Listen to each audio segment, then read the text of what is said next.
दिमाकुचिनि सायाव मोनसे गोदान भिडिअनि सायाव आपडेट लानानै फैलायबाय। भिडिअखौ जोबजासिम नायजोबबानो जाबाय। बे मिउजिक भिडिअनि टाइटेलानो जादों दिमाकुचिनि साहा बिलाइ। फाव खालामनाय नुनो मोनदों रेबेल बगलारि, अनसुमै बर', लोगोसे सानैसोबाव फाव खालामनो नुनो मोनबावदों।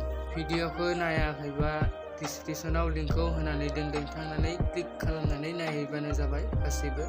आरो सोरबाफोर आंनि चेनेलाव गोदानै फैदोंब्ला लाइक, कमेन्ट, शेयार, साबस्क्राइब खालामनो दाबाव।